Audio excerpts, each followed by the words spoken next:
Yes, hello. Ito na ang ating onion at saka garlic. Fried na siya.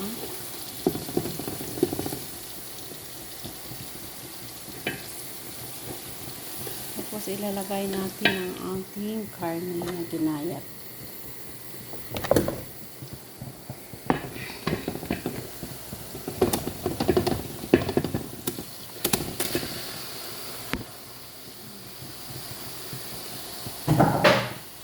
Sorry.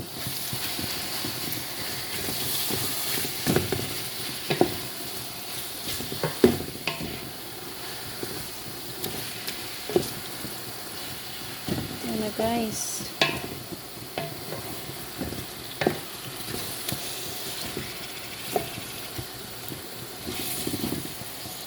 Diba?